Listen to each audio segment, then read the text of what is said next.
All right. So I'll go ahead and get started, and people might just trickle in as we go. Hi, everybody. Welcome to round 2 of the Somatic Anti-Burnout workshop. I will not be talking in a soothing voice the entire time.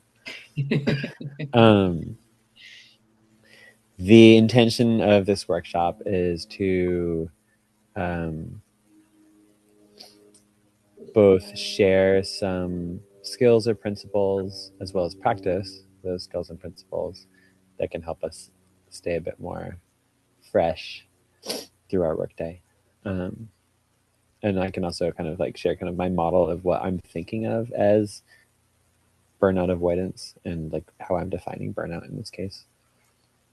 So I'll share a little bit of that, and then we'll get a chance to practice a couple of these things. And they're all sort of baby steps, so there's nothing really dramatic. My model is that there are many things that occur during like a long client day that tax our nervous systems a little bit, ranging from, hearing someone's like really hard story that impacts us really emotionally, to pivoting rapidly from client to client to client, and maybe still holding some of the emotions from the previous session, but now you're having to like kind of push that aside for the next session, and then you push that aside for the third session, and so there's a little bit of an emotional backlog happening that can be a little straining. And then there's also just the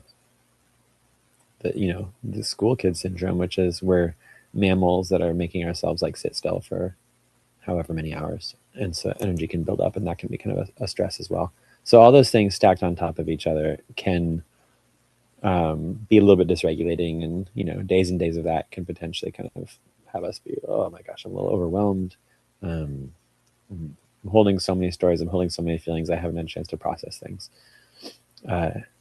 So a lot of what we'll talk about today is stuff, little practices that you can adapt as you wish, that you can kind of apply as you wish, to essentially be a release valve so that emotional load doesn't build up for you as much, and just kind of be ways to keep it from building up in the first place.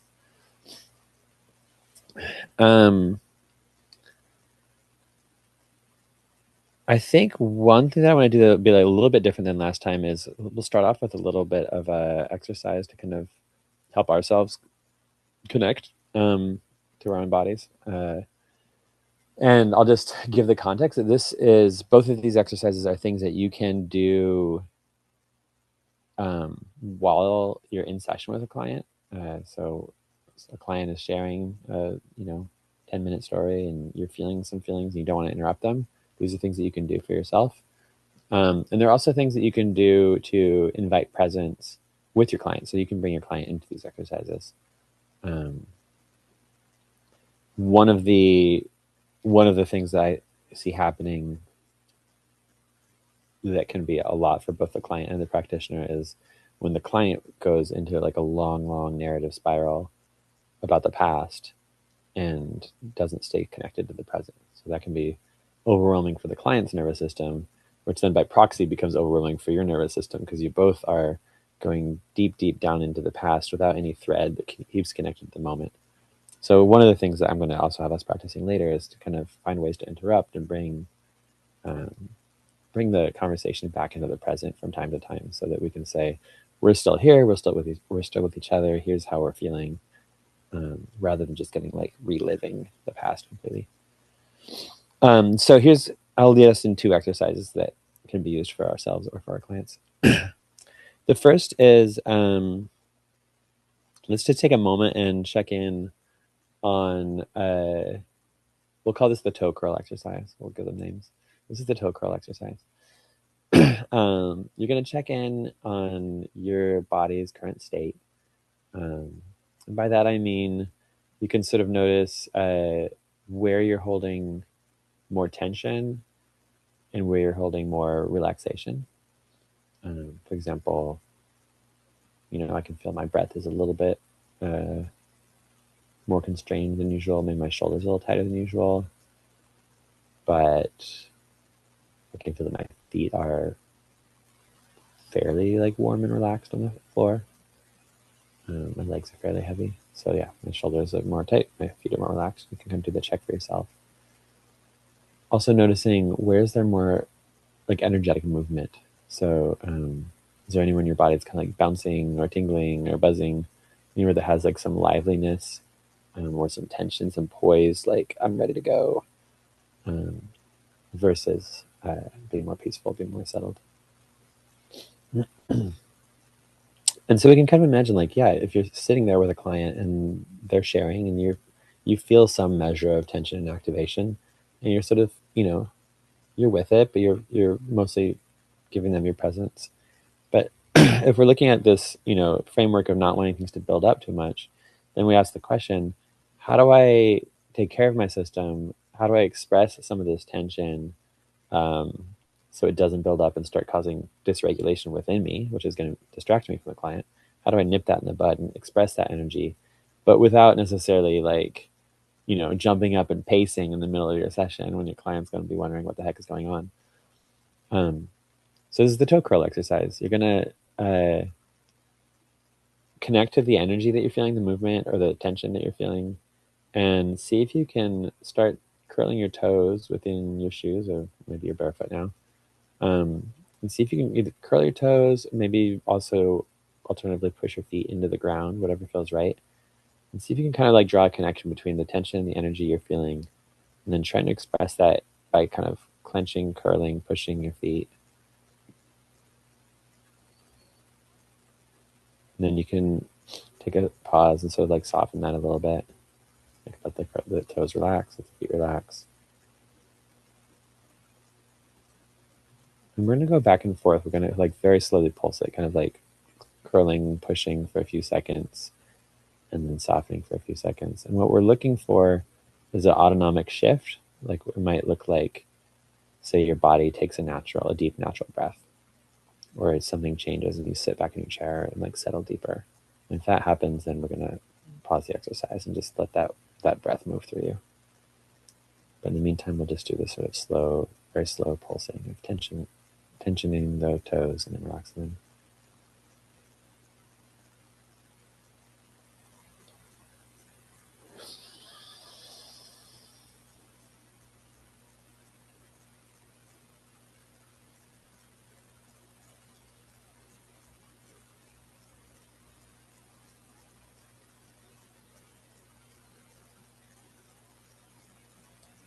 Is anybody able to feel any kind of a shift, any kind of a movement in that energy? Cool. So this is something, like I said, you can do while your client's still engaged. You can still be present and just kind of expressing a little bit in the background. And kind of take a moment and just like notice, I guess we'll do a end check, and scanning your body again and noticing those areas that were a bit more tight or had a bit more energy. And is there any difference now? Like, is there any softening or change in where those tension energetic points were? If anybody wants to popcorn in and just give a sentence or two about what the experience was or where they're at now.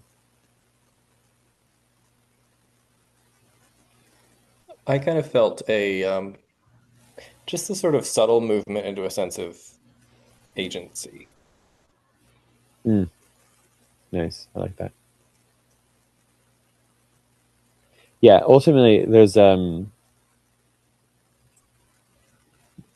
in somatic experiencing there's a definition of trauma. Trauma is something that is either too much too fast or too little for too long. And in this case, like sitting with activation that you're not expressing for hours, I think kind of qualifies as too little for too long. It's like the body wants to express it, the body wants to move and do something, but you're not allowing it to because you're doing a different thing. And so that's kind of a lack of agency. It's like we're just okay, well, I just have to do this. So it makes sense, Sam, like letting this move, even if it's this like subtle little toe curling. It's like you're taking back the agency. You're saying, I'm not trapped. I have the ability to express this energy. And then your body's little bit more liberated and not under as much stress. I'm just gonna keep moving right along. Um, the next exercise is the 100% puppy game. Um, and the 100% puppy game is so named because of how if you take like 5 puppies and put them all in a basket, um, as we do, they're gonna all be like cuddling, but like one's like cuddling directly on top of another one's head, and so the one below will kind of like wiggle until it's out and it's cozy, but no, its paws like pushing into another one's face, and then that one's gonna like wiggle until it's cozy, and then they all just keep wiggling until they're all 100% puppy cozy.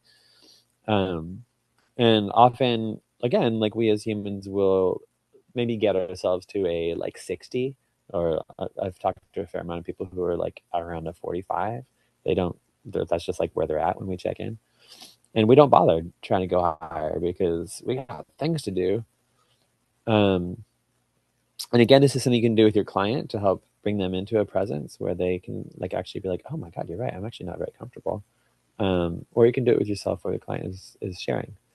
Um, and the prompt is first, we'll do a very short version of this, but you're going to check in with yourself and say, if 100% was that pure puppy cozy and 0% was, I'm on a bed of nails, what? So I'm going to say for myself, I'm like 62 or something. I mean, it's a made up number, right? But it feels like 62. And then we're not going to go for a big jump because big jumps can be kind of like, I don't know, but we'll go for a really little jump. So we're going to ask, what would it take to be 2% higher? So I'm going to ask myself, how would I get to a 64? And whatever you are at, just like ask yourself, how would I get 2% higher?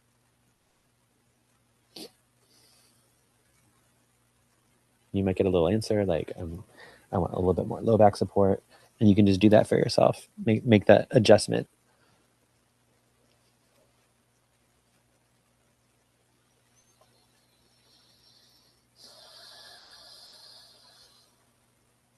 And give the adjustment a moment to sit in.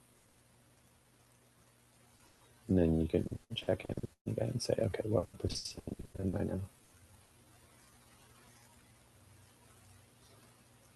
And easily I'm like, okay, I'm probably up to like a 65 or 66 now. Yeah, questions about this one? I feel like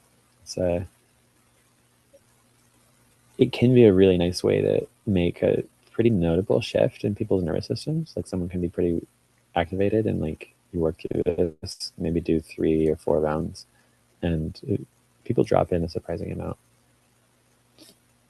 But also, if we have a practice of doing this for ourselves, then it's a way to make sure that we're not, again, with the too little for too long.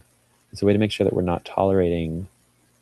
I mean, just like imagine if you were sitting on like a thumbtack for like an entire session. Like you could ignore it, but it would be actively distracting you from being fully emotionally present. And by the end of the session, you'd be like, why am I so stressed out? You know?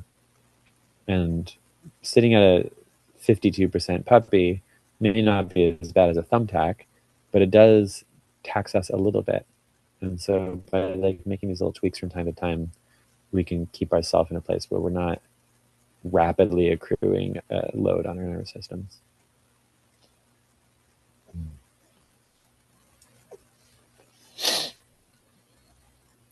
Okay.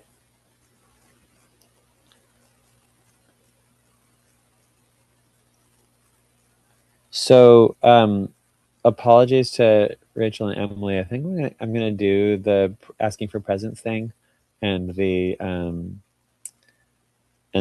ending sessions on a time thing. But I have come up with little bonus exercises for you guys if you want to push yourselves to the the limit of your skills. um, let's see if there's any kind of okay. Well, yeah. So we'll do this first. So asking for presents. I mentioned this already. So just this idea that if one of the things that can be dysregulating for us is also if we're really pulled out of the moment for long periods. Someone's telling a story that's just going on a really long time, and we're like, oh my God, I can't keep track of all this. It's so much to hold. They are also getting dysregulated often because they're not connected to themselves. They're sharing so much. So it's just a question of like, do we have any uh, like ways to sort of invite a return to the moment? And I guess I'm going to take a quick check in here, and maybe a couple people can weigh in, because everybody has different approaches. Does it feel like this is something that would be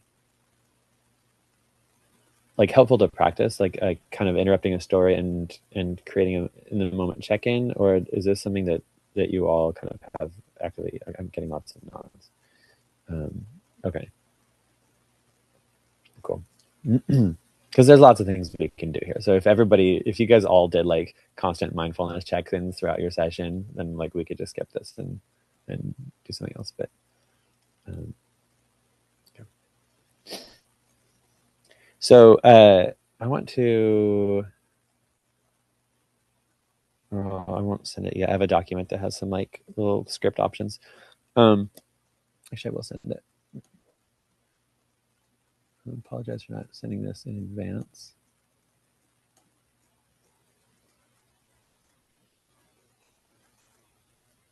Rachel, sorry, can you remind me? Did I send this in the chat or an email last time? You can send it either way, but the chat should work if if it's like a Yeah, document you you're can right. share in a link or something. Yeah.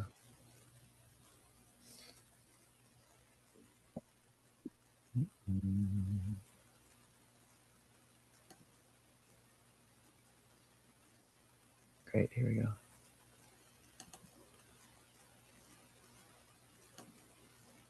So basically the puzzle is, how do you interrupt somebody without them feeling interrupted?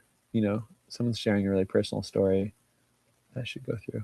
Someone's sharing a really personal story, and you say, "Hey, stop telling me the story. You're dysregulating yourself." Um, People don't like that. um, uh, I think that like leading with curiosity can be really helpful. And basically, the approach I'll usually take is getting very curious about how they're doing in the current state while they're sharing. So it might look something like, someone's telling a story. I can see that there's a lot of emotion, or maybe there's not a lot of emotion. Maybe it's like a really flat, like robotic tone. They're just like relaying this information. And so I will interrupt, but I'll just say something along the lines of, "Hey, I'm so curious right now. Like, as you're telling me this, like, there's obviously a lot to this story. What's happening for you right now? Like, what's happening for you right now in this moment as you're sharing it? Like, are you aware of any emotions? Is your body holding any tension? Just try to get curious. Whatever I'm curious about, I'll ask it. Like, if they're talking kind of robotically, I'll be like, I'm really curious. Like, I don't see any emotion, but like, are you feeling anything right now? And if they seem to be feeling a lot of emotion, I might be like, how is this for you? Like, is this a lot? Is this overwhelming? Like, maybe we can even take a moment and just like sit and notice these feelings and see, you know, whatever it is, this kind of like highly curious response that helps bring them into being like, oh, you're right, I am feeling a lot, or like, oh, you're right, I am just relaying that information. And we might lead them through the toe curl exercise, or we might lead them through the 100% puppy, or we might just get curious and let them focus in on the present moment rather than on the story. um,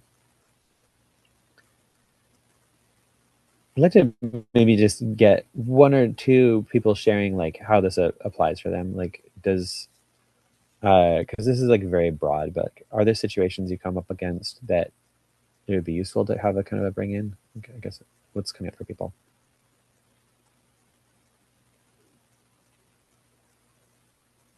I have one client who I'm definitely focused on as I'm hearing your description, Yeah, and for whom we're doing sort of slow and steady trauma processing. So this feels really, that's the mindset that I'm hearing your words through, is really thinking about her and how this could be helpful, because she gets caught in her stories. yeah, So for sure. yeah.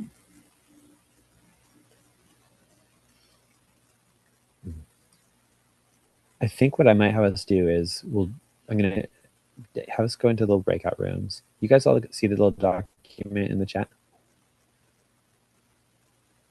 We might do breakout rooms a couple. I see a no from Sam, a yes from Rachel. Interesting. Oh, because I sent it to Self Space as a direct message. Cool. Here, I can mute everybody. Oh, thank you. Yeah, it's not adjusting for some reason. Yeah. Let's see. Only Rachel gets it.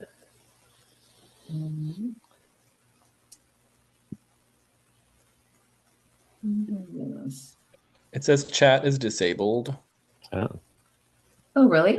for me. Oh. I'm trying to see, Aaron, how you can. yeah. Usually I have a way to select who I both send it to, tools. but Yeah. Here, sorry. I'm trying to make sure you can share things. Right. Well, but Rachel, can you even share things? I'm trying to share this. Did everyone get that now? I just shared it. Yes. Okay, good. Nice. Awesome. Thank you. So tech savvy, guys. That was amazing. I'm so inspired right now. Kind of on literally. What did you say? I'm just kind of on a high right now. That was a huge dopamine hit. I never do stuff like that.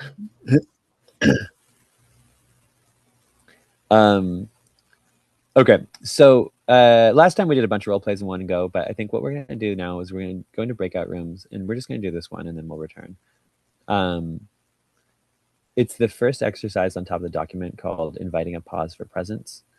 So essentially, I'm going to send you into breakout rooms with two people. You'll choose who's going to be partner A first, who's going to be partner B first.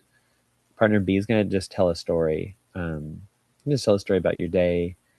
If you want to improvise, you can make up some shocking thing that happened. You know, my dog ate my cat or something. But whatever it is, you just tell a story about your day, and then at some point, partner A, you're going to try to listen to the story and stay tuned into yourself. And if you notice a little jolt, if you notice a little bit of like I feel a feeling about that, that's going to be your cue to do this interrupt into presence. Because again, this isn't just about responding to them, it's about taking care of yourself. And by you taking care of yourself, you are also taking care of them because you're making sure your system doesn't get overloaded. So they tell a story, has some, complexity or shocking detail. You notice an internal jolt, and then I have a couple script options, which you can choose from, or you can improvise your own. They're all various interrupts that bring the person into a self-check-in. And I'm going to invite partner B to actually answer the question. You can answer honestly. So this is just good practice for us to check in on ourselves. So after you're prompted by partner A to do a check-in to, whatever they're asked, go ahead and answer that question for yourself. And Rachel and Emily, I put the bonus exercise at the bottom, which is just that while partner B is responding and feeling into their body, you guys also feel into your body. So it's a practice of like you're kind of giving 50% of your attention to tune into them as they're tuning in, but you're also taking that as like a breather for you to maybe do the 100% puppy and get a little more cozy, maybe just to like give yourself some empathy for what you're feeling. So it's a moment for both of you to get into presence. I'm gonna give us like probably like six or 7 minutes. So it'll be like 3 minutes for each of you, and then you'll switch roles and you'll do it the other way. We'll see if that's too much time or not. Any questions about this exercise before we break out? Okay, awesome. Yes, actually. I have the power.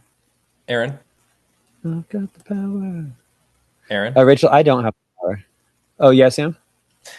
Hey, so are we doing the full like either toe curling or 100% puppy exercise? No, we're No. just going to be doing the exercise at the top of the document called inviting a pause for presence. Just the interrupting and inviting a pause. Okay. Yeah, so we're going to interrupt and invite the pause, and then and then give them a chance to do that check-in. So we're not necessarily walking them through the exercise, but it's just going to be like, you maybe you're interrupting and being like, hey, I'm really curious as you're sharing the story. What are you feeling right now in this moment? Then your partner will take a moment and check in on themselves. Oh, I'm feeling a little bit stirred up. I'm feeling a little bit, etc. Got it. And then that's kind of the exercise. Cool. If you guys both do both roles and you're like, oh man, we have extra time, you could practice leading each other through 100% puppy. But it's fun. It's cute. But Erin, do you want 2 people per room? yeah, 2 people per room, please. Thank you. I can do that right now. Amazing. Thank you so much. Are we ready? Okay. Yeah, let's go. Awesome. Hi, everybody. Hello. I love these moments when we pop out and like you can tell when like 2 people were like in the middle of like a fun conversation. Well, and I was still laughing. Apologies to those of you who were like in a new room for a minute at the beginning. Any reflections on how that was?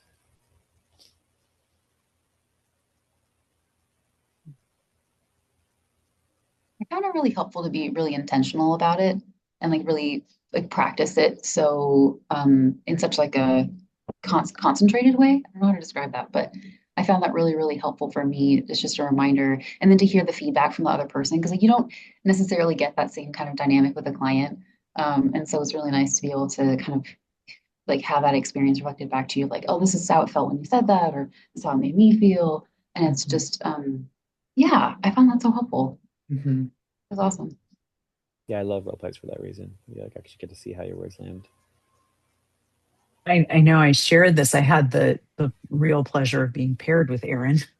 And I felt this in the first training as well. I just I feel so cared for as the client. That the interruption, I experience it as such care. And I think that sometimes that's so helpful in the clinician role to remember. Like I've really kind of taken that in, because when I feel like my interruption will be experienced as, I don't know, like jarring or uncaring, and it may be, right, it also may be experienced that way, but it gives me more agency, back to Sam's word, to like thoughtfully, caringly interrupt. Like I feel freer to do that because I know that it is coming from a place of care. Whether it's experienced that way or not, then we can work with that. But Nice. I find that too, Emily. And the way of interrupting is asking for a deepening. So it feels so much like I want even more of what you're experiencing. It's not dismissive. It like gets out of maybe the logic and so it's such a left brain approach to something. But I know I was with Kristen and both of us felt more connecting, feeling more understood at the end, having been interrupted. Great. Yeah. I mean, you're still with each other. And if anything, it's like more, I think for some people, it's more vulnerable or more intimate to like be sitting in the present moment together versus relaying a story. Not everybody, but me. If you're actually like seeing me here. We have 8 minutes. I think it's enough time to maybe do one more thing. I'm going to tell you the things we have. I have selfish note taking, which is the idea of using like a very abbreviated note system in between sessions to like offload the things from your brain that are taking up the most space. We have doorknob confession role play. Like how do you gracefully navigate a doorknob confession into actually just like ending the session.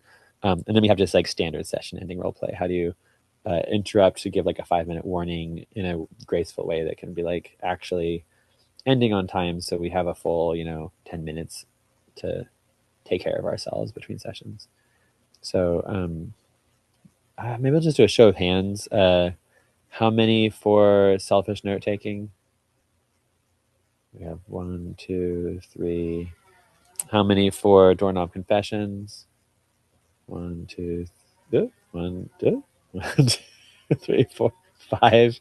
And how many for ending on time? 1, 2, 3. It's funny. You guys are definitely voting multiple times. Okay, we'll do doorknob confessions. Okay, I was gonna do a little like conversation piece and like get your guys' favorite strategies. But I think role play is generally more important than talky talk. If we have time for both, it's best. But we'll just jump right into it. Basically, the premise is going to be, I think what I picked up from our first conversation back in the first workshop was like the leading idea that people were sharing then was a kind of concept of we're at the end of the session, the person's starts dumping all this new stuff, and it's like basically the interruption of saying this is really big, like I want to give this like a lot of care, and how would you feel if we agreed to talk about this like first thing next session? Depending how you run your practice, you could optionally say like, does this feel urgent? Do you want to schedule a session sooner? That's like up to you if that's how you operate. But the idea is it's not rude to interrupt them, it's actually caring to interrupt them, because we only have 2 minutes, we're not going to talk about this in 2 minutes, you know. So there's a script at the end of the document I sent you. Just again, it's just a possible script. You know, I'm so sorry to hear that. It feels like a really important topic to give our full unhurried attention. Can we agree to start our next session with this? And we're just going to just practice saying those words. And of course, you'll do it in your own way, but we just want to practice the interrupting them and saying those words, just so it comes a little bit easier next time. So Rachel, maybe we could just do a 5-minute, and you guys will just try to split halfway between. Then if you guys need to run at 10 till, we can. Otherwise, we'll take like a 2-minute debrief and then end at 52. Thank you.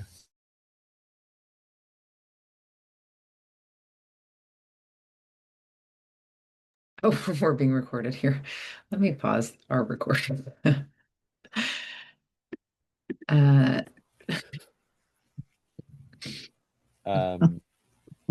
All right, so we'll just take 2 minutes to debrief. If anybody wants to go now, speaking of like self-care, go now. Just like be ready for your next session. Please disappear lovingly into the night.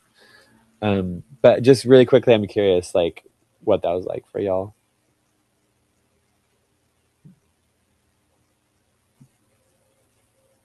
It was hard for me. I played the client, and I was like, ooh, I don't like being interrupted when I'm like sharing a thing, you know, because it wasn't interrupting for a check-in. It was interrupting for we have to talk next week.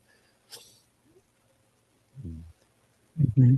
Interesting. I felt different because I felt so rushed because I knew it was the end, that I was rushing and feeling chaotic. And so being stopped felt like really nice. I was like, okay, there'll be time. This actually can wait a week. Yeah, Mm-hmm. I felt similarly, being kind of having that experience of really being told like we don't have to squeeze all of this into this small container. There are other containers. The idea that Amisha was going to hold on to what I was sharing or make space for what I was sharing through the week into the future was really felt really wonderful. I like that a lot. We don't have to squeeze this into our small container.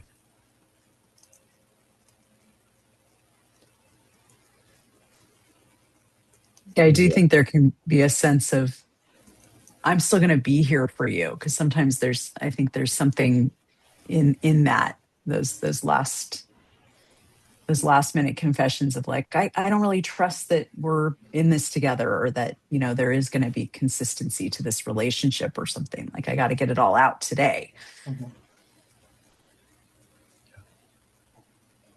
I'll say I hate doorknob confessions. I hate it with a passion, you know, because I'm like, we've already gotten through everything. But yeah, it like, you know, Sam definitely made me feel like, you know, like he's gonna like we will address my issue, you know, and it's just like it's not gonna be forgotten or anything of that nature. So That's great. That's good for me to hear. Yeah, I think I chose a sort of intense one. I was like, my dog died, you know. But it's helpful for me to hear that, yeah, like we don't have to squeeze this in. Like we can take a lot of time with this, and that actually feels better. Yeah, I just want to thank you guys all for being here. It's like it's fun to explore these things. And I know there was a couple things we didn't do. We didn't do the selfish note taking or the other practices. If questions come up for you guys and you're trying to figure out how to apply certain things, or um, you come across any friction points or something really works for you, please feel free to email me. Both because I want to be like a support on this, and also because anything that you share with me can help me revise the structure of the workshop for next time. Um, so it's helpful for me, and I also want to be helpful for you. So feel free to kind of keep this as an ongoing conversation. Is there a way for you to send the document again? I think my internet didn't get it the first time. Oh yeah, yeah. Hey, Aaron, do you want to email it to the whole team? Sure, I'll email to the whole team. Yeah, it's kind of a living document. I keep adjusting it, but I can send it as it is now. Yeah, or send it in the drive where it's living, and then you can. Oh yeah. Yeah. Thank you so much. This is really, it's fun, it's helpful, it's connecting. Yeah, it's my pleasure. Yeah. Yeah, Thank thank you. you so much, Aaron.